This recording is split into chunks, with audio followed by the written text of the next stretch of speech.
الاضحیٰ کا تہوار عالم اسلام کے مسلمانوں کا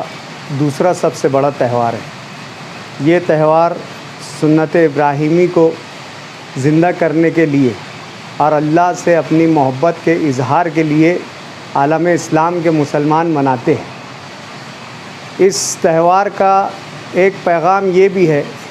کہ عالم اسلام کے مسلمان ایک نظام، ایک ضابطے کے تحت اپنی زندگیوں کو گزارے، اور جیسا کہ آج دنیا بھر کے حالات ہے، بشمول ملک کے حالات ہیں، ہر طرف کرونا وائرس کووڈ-19 مہاماری پسری ہوئی ہے۔ اس کی وجہ سے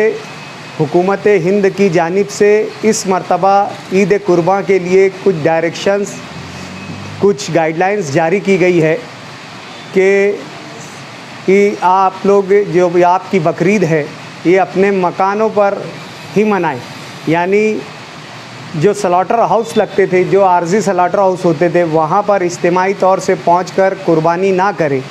اور قربانی کرتے وقت صاف صفائی کا دھیان رکھے، سوشل ڈسٹنسنگ کا دھیان رکھے، اور جو دیگر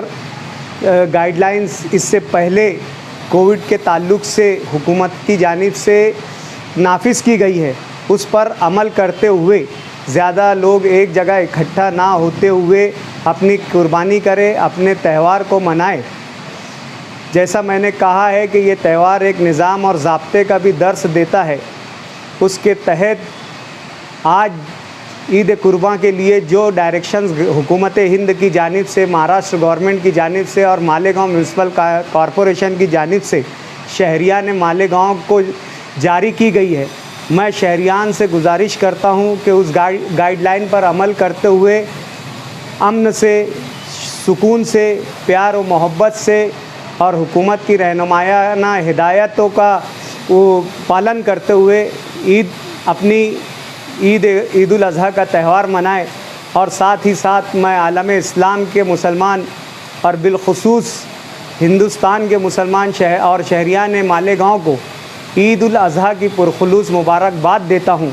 اور اس نیک موقع پر اللہ تعالیٰ سے دعا گو ہوں کہ اللہ تعالیٰ ملک میں جو حالات ہے اس کو جلد سے جلد بہتر کرے، اور شہریان مالیگاؤں اور